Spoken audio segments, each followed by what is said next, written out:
Thank you everybody for watching this video. Push the like button, leave a comment, subscribe, and push that notification bell. It will help us tremendously to grow this channel. We have a bunch of stuff coming out for you, the fans, unique content, so please stay tuned.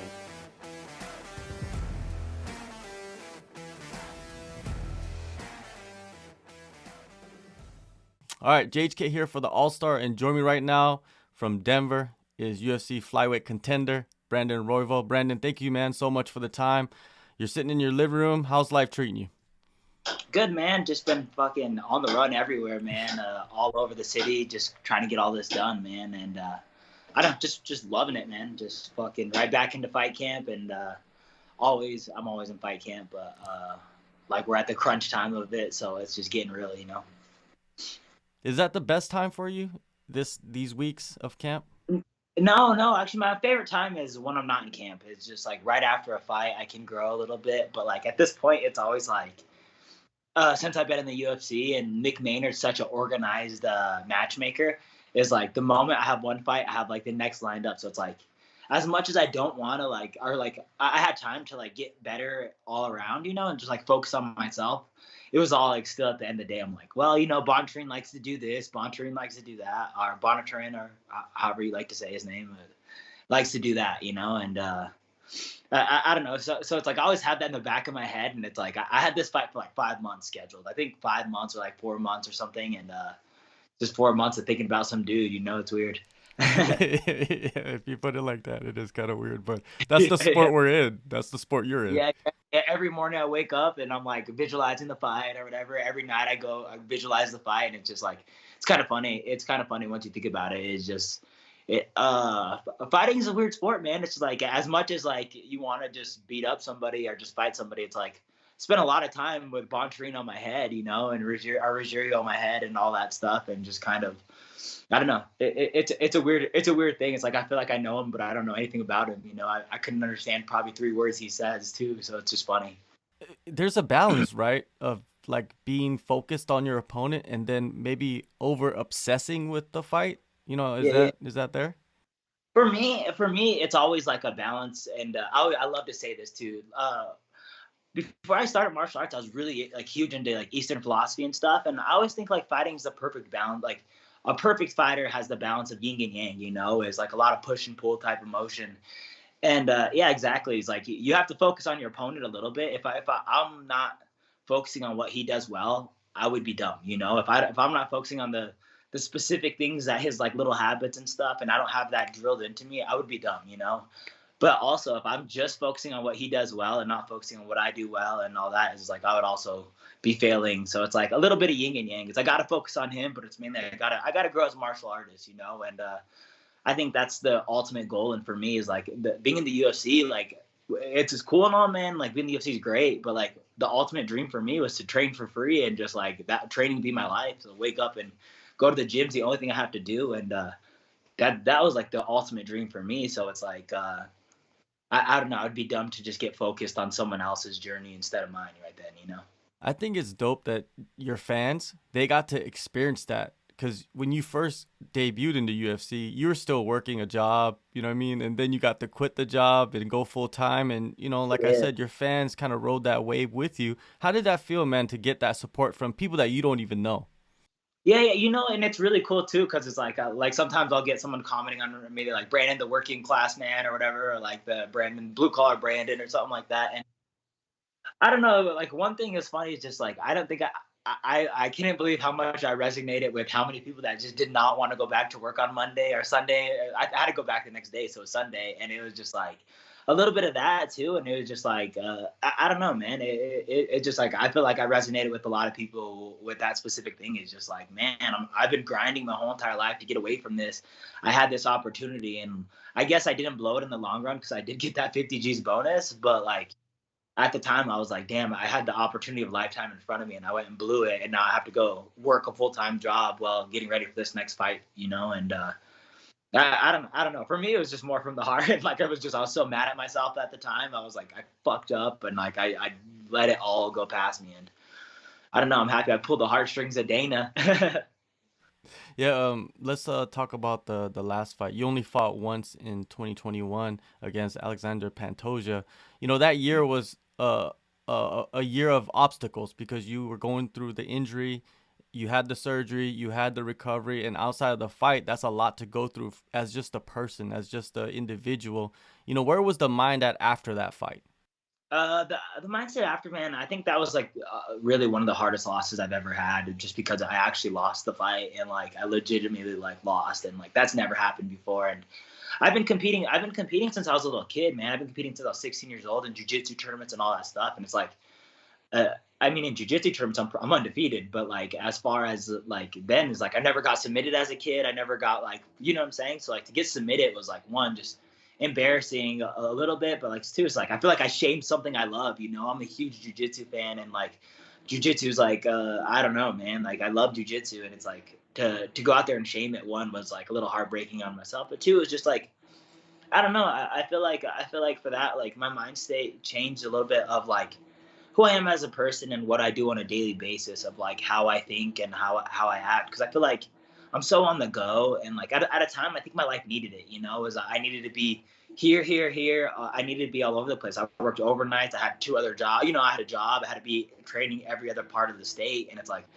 I had to be all over the place. Where for now, it's like I need to slow things down a little bit. I need to slow down my mind state. I need to slow how I think. And even like when we're having this conversation, I probably slow down when I talk and all that, you know. And I think that was like a huge mistake for me in the fight. Is I rushed like the second round. I looked over at him and I was like, oh, I have this fight won. Like I was like my corner telling me like, hey, let's go finish him up, and like you know what I'm saying. Like, and they weren't necessarily saying that. I don't want to paint them in a bad picture or anything, but you know, they're like, look at him, he's tired. Like you have him where we want him, you know. And I was thinking that too. Is like I went up and I was like, all right, we're gonna go get a fucking finish. I'm gonna go get 50 G's, and like you know, and we're gonna go make a statement. And I feel like I rushed things, and I walked into a mistake, you know, and I made a mistake happen. And it was like I feel like I had a Pantoja that I could have easily beat at that moment, you know. And not that Pantoja is ultimately not amazing and dangerous everywhere, but it's like at that time, I'm like, oh, all right, cool. I have him hurt. I have him. He wasn't necessarily hurt, but I just think like we were two different levels of energy and cardio at that moment, and I felt like I was ready to capitalize on it. And then I just saw the finish, and then I went for it, and I just overwent for it, you know. And I made a mistake and just let myself spin out of control and lose that fight. And like obviously he did amazing things. I can't take anything away from him, but for me, I think the learning lesson from there and my takeaway is just slow things down a little bit. I don't need to go out there and finish a fight. I don't need to go out there and get 50 G's every time I fight. I want to, and I want to be the most exciting fighter in the flyweight division, but I also want to be the best fighter in the flyweight division. And being the best fighter sometimes isn't being a fighter all the time. Sometimes it's just being sophisticated, being a little knowledgeable, and just knowing when to chill. I don't need to go out there and fucking go 100 miles an hour the whole entire time just because I'm capable of doing something like that, you know. And for me, it was just a lot about slowing things down. And I realized that that's been a cardinal mistake of mine since I was like a little kid, you know, as I would write something out real quick and then spell it wrong or fuck or mess up or whatever it is. And it's like, okay, I should have slowed that down. It's been always like a constant lesson in my life that it's just like, if I don't master it now as an adult, I'm never going to master it, and I'll never master this life ever. And it's like, then what, you know? So it's like, if I don't get this figured out, or like, if I'm not learning that lesson here, then there's no other time I'm going to learn it, you know? So So I guess that's, maturity. The word is yeah. maturity. Like you matured a lot.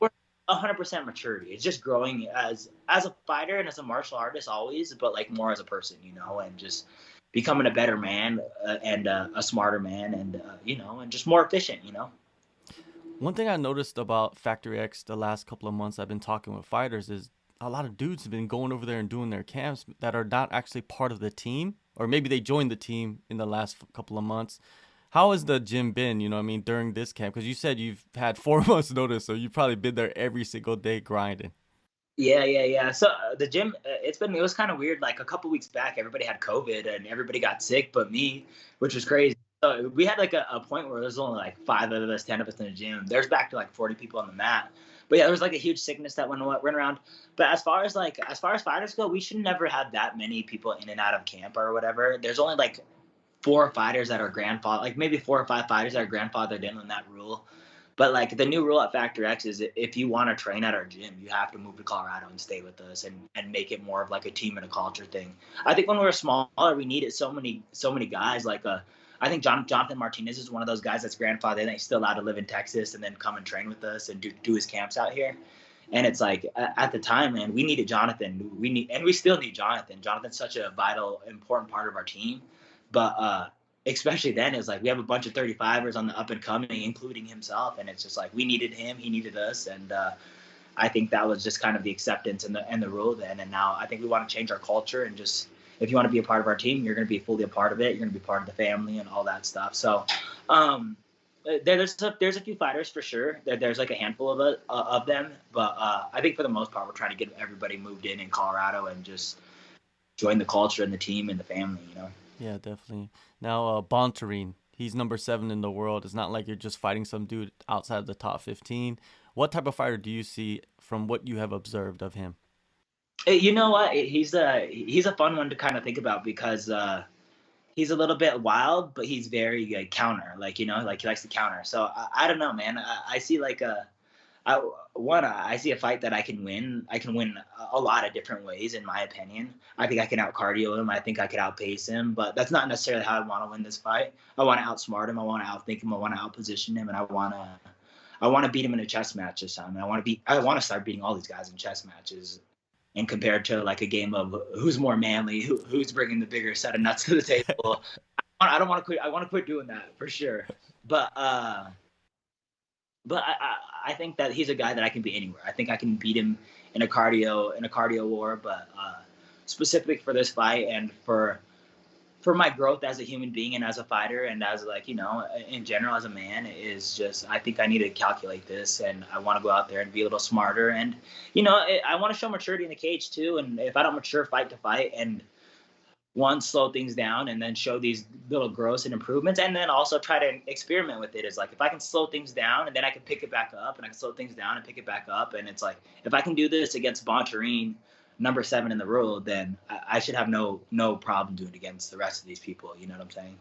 Is it more like, you know, we know you're a finisher, so you go in there and you chase after finishes, but now with the maturity, do you feel like it's more of like you kind of lead your opponent into the finish rather than forcing the finish? Yeah. That's exactly. I think for me, it's like I want to force a finish, you know, and for me too, I think the 50 Gs is a huge, you know, every time you get an extra 50 Gs, it's a life change a little bit, you know, at the very least. And I think for every time I stepped into the cage, I was like, all right, I want this bonus money, man. And I want to go prove I'm the most exciting flyweight. And I think I was just taking a lot of unnecessary risk. And I think a little bit of that was a little bit of the issue. And then also maybe just like a little bit of immaturity. And then also that mindset of just like trying to be the most exciting flyweight fighter. I've had that built in my head for years. And, you know, my teammates tell me that. I have people hyping me up all the time. They're like, you're the most exciting flyweight fighter there is. And it's like, okay, well, let's go do that. Let's go be that person. And it's like, I remember even thinking at the beginning of that Pantoja fight is like, I can go about this 2 ways. Should I go about it calculated or should I go guns a-blazing, you know?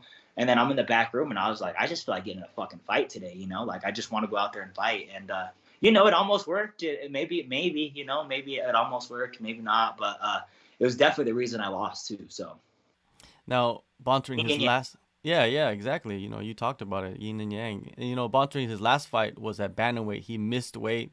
Are you concerned with that? You know what I mean? Because he missed weight at bantamweight. You guys are fighting at flyweight. You know, you do get that 30% of his purse. You know, are you concerned about that, or are you just worried about, okay, just give me the money? I don't like to like say I'm a huge like I'm like big or whatever, but like I'm 5'9", and for a flyweight, like that's huge. You know what I'm saying? So like at bantamweight, I think I'm tall. Like I probably have a reach advantage and like a length advantage and a leg size advantage or whatever it is. So I don't give a shit. If they miss weight, they miss weight. I could care less, man. As long as I go out there and make weight and do what I have to do, it is what it is. You know, I enjoy the extra percentage, but I'm also not really worried about him missing weight. I think he only missed weight because it was like a short notice fight. And sometimes I think when people take 35 fights, like when I was I had a couple of fights at 35 where I didn't have to cut weight at all. I was young too. I turned pro stupid young. So like I was doing some dumb shit, but I was eating donuts the week of the fight and all that dumb shit. Like, you know what I'm saying? Like I didn't take the weight cut serious because I knew I could make weight tomorrow for the most part, you know, but it's like, there was times I made life hell for me because I was going up a weight class. I'm like, whatever, 10 pounds, like that's easy, like I don't have to cut weight for this, and you get that in your head. So I think more of it is probably like, one, he had a fight before he fought Kai Kara France, and then I think he wanted to rebound quick after that loss and was like, all right, let's go take this fight. Let's make it up a weight class because I'm not going to make 25. And probably was just after the fight, got that fucking, what fighters do. They get all fat and, made it a little hard on himself. How do you see yourself bouncing back in this fight? I see myself just being calculated, man. I want to pick him apart and I want to make him do make dumb choices. And, if he wants to grapple, I want to exhaust him there. I also just found out, my 23andMe came back. I'm like 2% Russian, man. I'm probably going to fucking stuff that takedown and shoot on him. I don't know, honestly.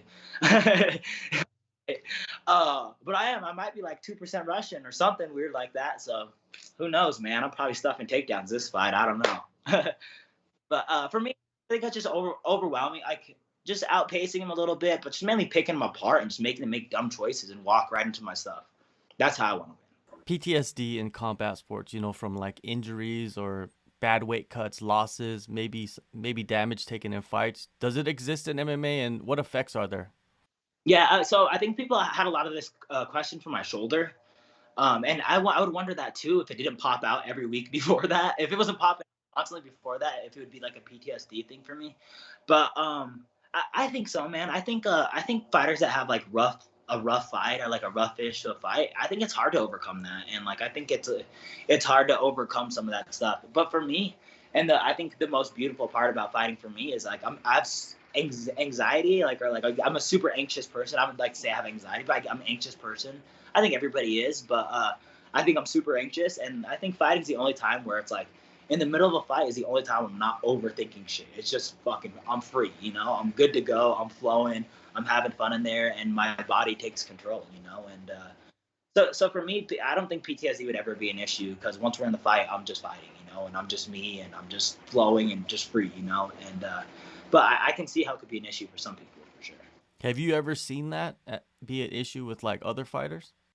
Yeah, I've seen that, and I think the most interesting thing I've seen throughout fighting, in my opinion, is some of these fucking guys that are amazing at fighting. The guys that are gym in the gym, untouchable, unfucking like a god, and then they go out there and they can't perform and put it together. And I think for me, that's one of the crazier things that I've seen in fighting, where I'm like, wow, this guy is so in the gym would just like if this kid put on a pair of sparring gloves and came to our gym, he would not touch this fighter, But it's like in a setting where there's arena and all them, it's just like it's different, and it's almost to show like how much mind state really gets you, and like how much more mental fighting is than physical, and sometimes.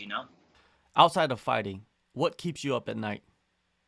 What keeps me up at night, like what excites me and stuff. Yeah, or what worries you, all of it. What worries me, I think financial stability. I think as a fighter, like this is only going to last so long, and what keeps me up at night is just making the right financial choices in the future and just trying to like build, I don't know if you talk to James Krause, but James Krause is like a huge mentor of mine, and it's like I'm just trying to set myself up for ultimate success because I know fighting's only going to last so long, and it's like I have a good opportunity to be making a lot of good money right now, and it's like that money's not going to last forever. And I think Mighty Mouse had an interview and he was saying the money of today is not going to equal the money of tomorrow or next year. You see it all the time. Like everything changing. Colorado's housing is like 100. My house is $100,000 more last year or less last year than it was this year or whatever it is, because it's changing so much. And it's like if I make the right financial decisions to set myself up for the future right now, I think I have a good opportunity to do it. And it's just right now, that's what stresses me out. Or like what I want to do is I just want to set myself up the best for the future, and